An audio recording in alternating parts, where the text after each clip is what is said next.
Hi Pisces! Kamusta? Welcome back to Pinay Angel Tarot. Ito po ang iyong kapalaran for July 2023 para sa mga Pisces, Sun, Moon, Rising, and Venus signs. General reading po ito, kaya maaring mag-resonate o hindi.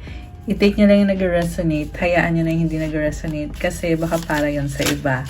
Love and career reading to, guys. So, alamin natin ang energies na connected sa'yo sa love at sa career, or depende kung anong lalabas mo. Ay, sorry. Depende kung anong lalabas na cards. Okay. So, kumusta kayo, Pisces? Ayan, medyo na-late po ang ating monthly reading this time kasi na-busy lang ako with personal matters. Pero don't worry kasi ito na.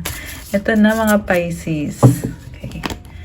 Kumusta kayo, guys? Oh, by the way, sa mga nangangailangan ng private reading, mag-message po kayo sa akin. You can contact me sa Facebook page ko, Pinay Angel Tarot, or sa Viber or sa WhatsApp para mas mabilis. Nasa description box po yung number ko. Okay, and for those na nangangailangan ng crystals, i-message nyo lang ako sa Instagram. Andun po nakapost yung mga crystals to attract love, to attract money, wealth, and abundance, for self-confidence, creativity, and protection. Ayan, mag-message lang po kayo sa akin. Okay, so tingnan natin ang unang mensahe para sa'yo. Okay, ang moon card mo. Don't let pride get in your way. Full moon in Leo. Okay, parang na-sense ko sa'yo ngayon. Matapang ka, sobra yung confidence mo. Basta wag lang maging ma-pride. Kasi pag sumobra sa confidence, nagiging pride na. Mahirap din kasi minsan nasa isang sitwasyon ka na yung pride mo pa, yan din mismo yung magkakos ng problem. So, siguro, be humble, or learn how to, siguro be more understanding. Okay. Next card mo, if you could do anything, what would it be? The answer dwells in your heart, not in your mind. For the heart is the gateway to the soul. Okay, parang may gusto kang gawin, nalilito ka. Nasa puso mo daw yung kasagutan, wala sa isip mo. Kaya ibig sabihin, iwasan mo yung pag-overthink. Kasi yung puso mo ay connected sa soul mo. Okay. Next card. The past is now behind you. Release it and embrace new possibilities. A new path is now available to you. Follow it with faith. Ang ganda nito, guys. Lalo na kasi ngayon, new moon po tayo ngayon. So, new moon is a time to release and to embrace new possibilities. Kaya, yan din yung mensahe na ito. Kasi merong bagong direksyon para sa'yo.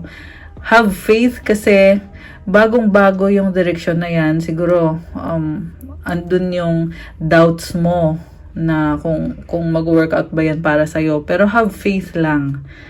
Okay, and then, surrender. At times, we must surrender the old before something new can enter our lives. Let go and all will work out. So, ito talaga yung common theme ngayon, guys. Kailangan mo munang mag-let go para makapasok yung pagbabago. Kasi, kailangan mo muna i-clear yung energy mo, 'di ba? Pag natanggal na yung mga negativity, yung mga toxic na nangyari, pag natanggal na lahat ng expectations mo at mga frustration mo, pag ni-release mo na yan at sinurrender mo na yung sitwasyon mo kay God, saka pa makakapasok yung pagbabago. Mag-let go ka daw kasi mag-workout ang lahat. Ayan. Okay.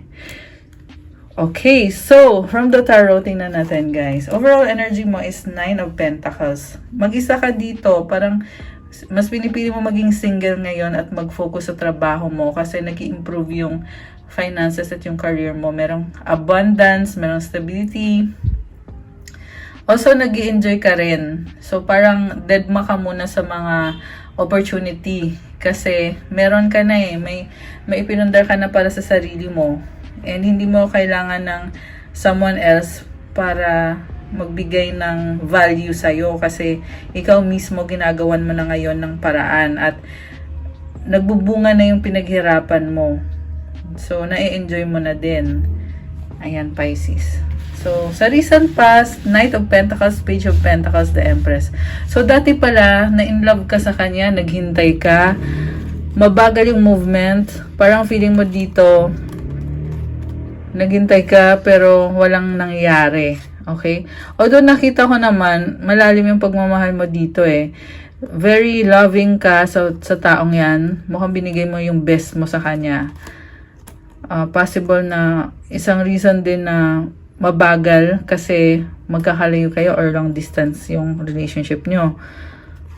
Okay? And also very practical ka. So, ang ganda nito kasi merong Empress, ibig sabihin, nasa sayo lahat ng kailangan mo pareho sa finances and sa love. Ayan. Okay, sa current energies mo naman, 3 of Wands, the Devil, oh my gosh, and 8 of Swords. Ngayon, naghihintay ka, nasistress ka. Isip ka ng isip sa taong yan.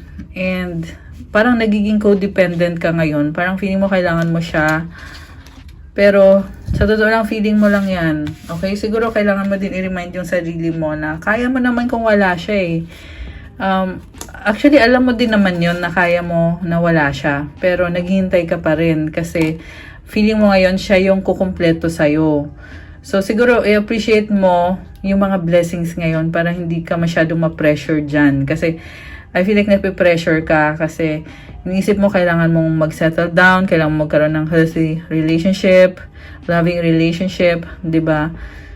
And nag-iingat ka kasi ayaw mo mawala siya sa'yo. So parang iniisip mo ngayon na ayun, dapat mag-workout 'yan. Okay, tingnan natin. Sa near future, 5 of Swords, 8 of Pentacles, Queen of Cups. So, may nakita ko dito argument. And, hinihintay mo siya eh, kahit busy ka sa trabaho mo. Masaya ka, mas magiging masaya ka sa near future, pero poproblemahin mo pa rin siya. Kasi, siya yung ultimate happiness mo and siya yung pinaka-love mo. Sa work naman, nakikita ko okay naman, may focus ka pa rin, matyaga at masipag ka pa rin, Pisces. Pero yung isip mo, tsaka yung puso mo, palaging bumabalik dun sa taong mahal mo. Kasi, feeling mo hindi kayo okay. Okay, so mag-clarify tayo Clarify tayo. Okay, tingnan natin. King of Cups, oh my gosh. Alam mo mukhang nagmamahalan kayo, guys. Ayan, kanina dito si Queen of Cups, 'di ba? Ngayon andito si King of Cups. So, ayan, walang duda, mahal nyo naman palang isa't isa. So, siguro wag mo na masyadong problemahin. Mahal nyo naman palang isa't isa eh, di ba? The Tower, okay. Oh my gosh. So, malaking pagbabago to. Yung pagiging single mo, mahirap sa'yo eh. Kaya lumabas yung Tower. Ibig sabihin, oo, kaya mo. Oo, pasensyosa ka at masipag. Pero, hinahanap-hanap mo talaga yung pagmamahal, yung pag-ibig, 'di ba? Kaya ka nahihirapan din pala. Okay, so tingnan natin Death and Hierophant. Nahihirapan ka nga, ayan nadadown ka. Pero palaban ka, strong ka, ayan, Justice. Ano tong cards na to, guys? Malaking transformation yung nafe-feel ko dito. Kasi mga major arcana cards to eh. So, Death and Hierophant. Ibig sabihin, meron ka kailangan baguhin sa sarili mo na very unhealthy. And Hierophant, mas magiging committed ka, mas magiging idealistic ka. Siguro yung iba sa inyo, guys, may dati kayong relationship or asawa na kailangan magpa-annul or divorce. Ayan, kasi may justice din dito eh. So, posibleng connected sa isang case, as in, yeah, may case for annulment, separation. Kasi alam mo din naman ang katotohanan eh. Or siguro iniisip mo na kailangan mo nang humiwalay sa taong yan para mas maging healthy yung susunod na relationship mo. And iniisip mo din yung responsibility mo, possible sa family or sa anak, kasi yung iba may mga anak na. So, yung iba merong third party eh, kaya kailangan nyo tapusin yung third party situation na yan at ayusin nyo yung sarili nyo. Yung iba naman may nasense ako na ikaw yung third party, kaya kailangan mong umalis sa sitwasyon na yan. Okay? And then, sa totoo lang, Pisces, ang nakikita ko dito, you are strong. Ma-achieve mo yung balance. Kasi andito si Justice card eh. So, kahit gaano kahirap yung sitwasyon na yan, basta gawin mo kung ano kailangan mong gawin. Okay? Magiging favorable sa'yo ngayon. Ngayong season na ito. Okay. So, ano bang problema? Anong problema? What a question. 10 of Pentacles, the High Priestess, the Hangman. Okay. Ngayon, you have everything you want and you need, pero tahimik ka eh. Pinag-aaralan mo ng mabuti kung ano ba ang susunod na gagawin mo. At the Hangman, tinitingnan mo sa ibang angulo yung sitwasyon. So, malakas kasing intuition mo, High Priestess. Ikaw to eh, Pisces energy to. Ayan. Si Pisces kasi very strong talaga yung intuition mo. Ayan, connected ka sa divine. So, ibig sabihin, alam mo na kung anong mangyayari. Kaya ka nag-iisip-isip ngayon, ano bang mangyayari, ano bang susunod. And siguro sinasabi lang din sa'yo ito na magtiwala ka sa sinasabi ng instinct mo or ng intuition or gut feeling. Okay. May nasense ako dito na mayroon kang kailangan i-sacrifice connected sa bahay, lupa, negosyo, or sa trabaho. Pwede din naman sa family. Ayan, may kailangan i-sacrifice. Bakit? The Star. Okay. So, you are very hopeful at pinagdadasal mo talaga na maging maayos ka. Oh my gosh, Temperance. Ang ganda nito, guys. This is prayer. Nagdadasal ka talaga. So, alam mo, masasabi ko lang, maganda yung ginagawa mo kasi yung prayer talaga, tumutulong talaga. Yan yung main source natin ng energy natin, guys. Kaya, pray. Pagpatuloy mo yung ginagawa mo. And, kahit matagal mo man makuha yung wish mo, pero mangyayari at mangyayari yan. Kasi, tumutulong ang universe sa'yo kasi ikaw mismo ginagawa mo yung part mo eh. Kaya, yung universe, tutulong na lang, sasagot na lang. So, good job ka dyan. Okay? Ang ganda nito. This is wish granted, oh, the Star, tsaka Temperance. So, next card is Knight of Cups. 3 of Swords, the Lovers. Oh my gosh, merong third party na naman dito. So, again, since general reading to, hindi naman sa lahat magre-resonate itong third party. Pero may lumabas dito na energy for Pisces na merong choice na kailangan gawin between two people or two situations. Yung iba siguro kailangan i-let go nyo yung third party. Or kung ikaw yung third party, kailangan mo i-let go yung taong yan para maging pure ka ulit. Kasi the Lovers is also about being pure. And, alam mo yon yung walang sabit. Para i-ready mo yung sarili mo sa nararapat na tao sa'yo. Yung destined para sa'yo or yung soulmate mo. Okay? Ayan, so, grabe. Nakakaloka yung reading mo, Pisces.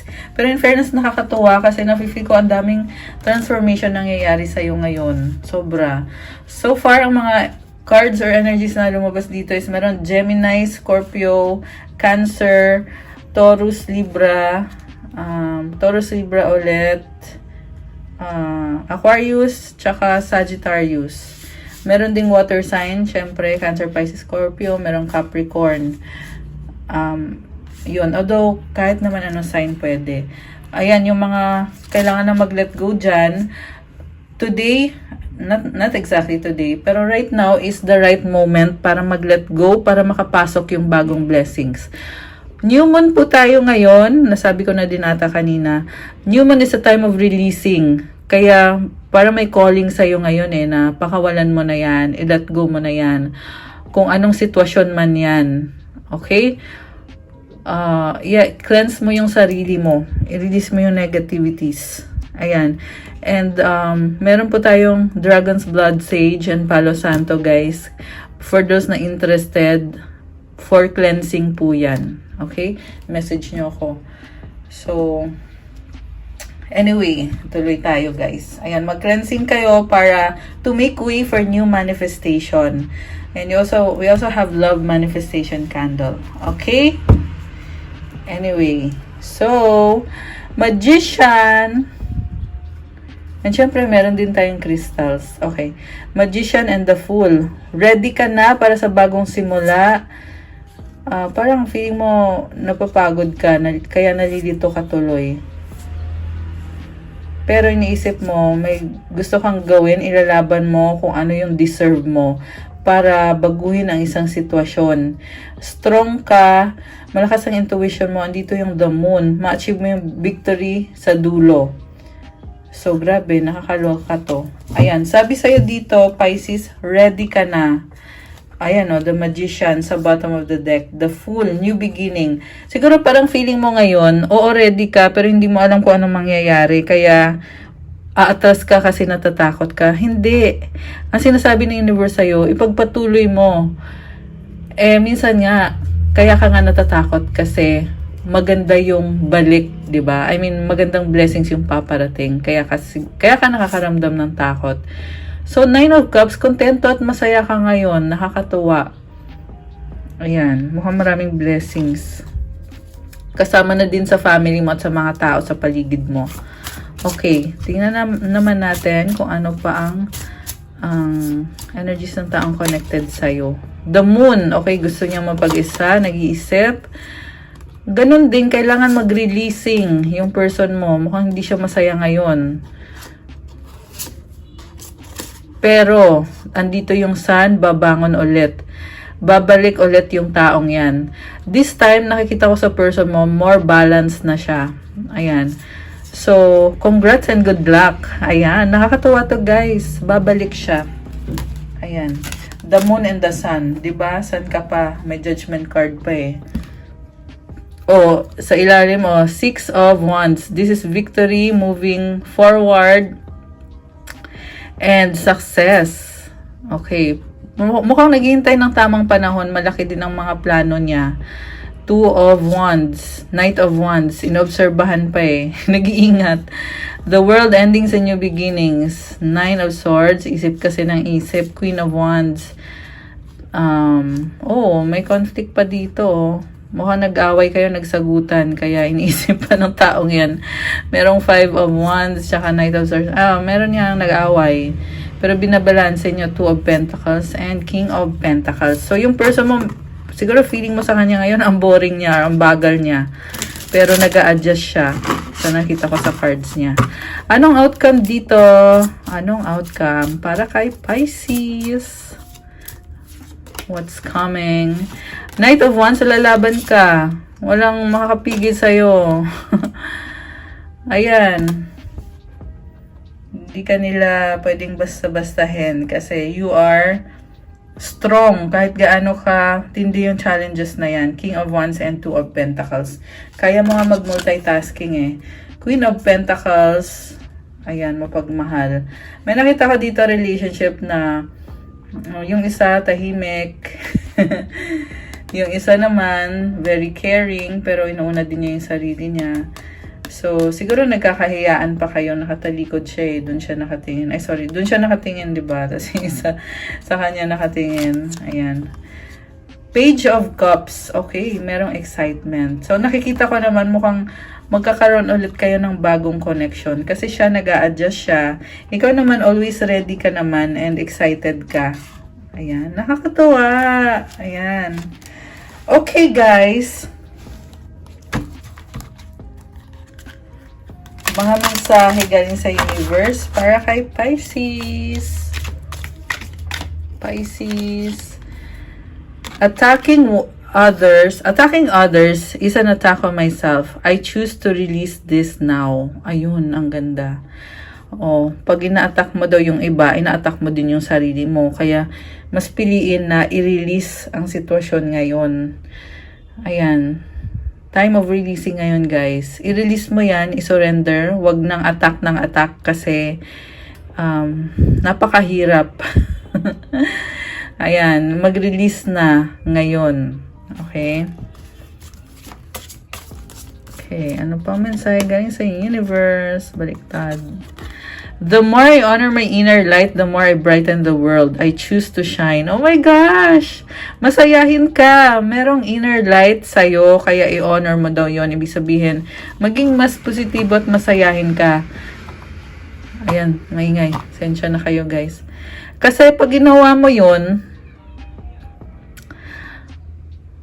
mapapasaya mo yung mga tao sa paligid mo. Kaya piliin mong mag-shine. Ayan. Shine bright like a diamond. Sabi nga ni Rihanna. Charot. Okay, next message. My high vibe thoughts create health in my body, peace in my mind, and love in my heart. Oh my gosh, I love this. Totoo talaga yan kapag high vibe yung isip mo. Nagkakaroon ka ng magandang kalusugan, nagkakaroon ka ng peace of mind at ng pagmamahal sa puso mo. Kaya palaging maging high vibe. 'Di ba? Yan yung kind of thinking na kailangan alagaan mo at i-nurture mo. Kasi nakakabuti para sa'yo yan. Ayan. Oh my gosh. Okay. Last one. As soon as I choose to see the light in the dark corners, I redirect my power toward what I want. So, ayan, medyo kasi merong struggle di ba? Pero, kapag daw nakita mo na yung liwanag, nagkakaroon ka ulit ng power para ma-achieve mo kung ano yung gusto mong mangyari sa buhay mo. Ayan. Okay guys, that's all I have for you Pisces para sa yung July Kapalaran. Thank you so much for watching. Pa-click po ng like. I-comment nyo kung nag-resonate or ilang person nag-resonate ang reading na to sa inyo. I-share nyo na din sa friends nyo. Kung bago kayo dito, please subscribe kasi kailangan ko po yan. Malaking tulong yan para tuloy-tuloy lang paggawa natin ng free readings para sa inyo guys. And kung kailangan nyo ng private reading, huwag kayong mahiya, i-message nyo ako. You can contact me sa Facebook page ko, Pinay Angel Tarot, or sa Viber or sa WhatsApp. Nasa description box po yung number ko. Okay? Mas mabilis po pag i-chat nyo na lang ako sa Viber, di kaya sa WhatsApp. And also, kung kailangan nyo naman ng crystals for healing or to attract love, romance, for self-love, for self-confidence, ayan, meron tayong rose quartz. Marami pang ibang crystals actually. So, doon po nakapost sa Instagram ko. Kaya tingnan nyo na lang doon. And i-message nyo ako, syempre. We also have crystals for prosperity and abundance to attract money.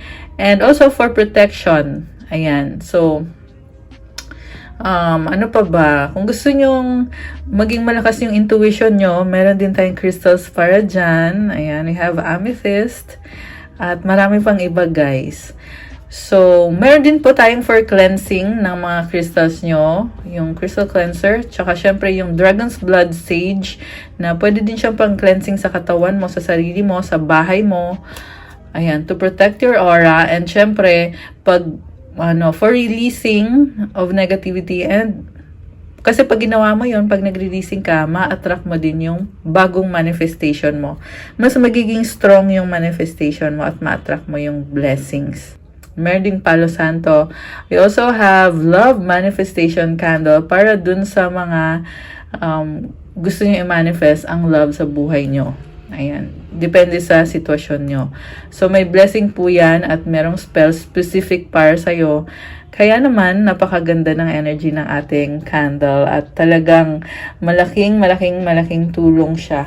So, ayun lang po. Thank you so much, Pisces. Have a good day. God bless you all. Stay safe and always pray, okay? See you again soon, guys. Bye!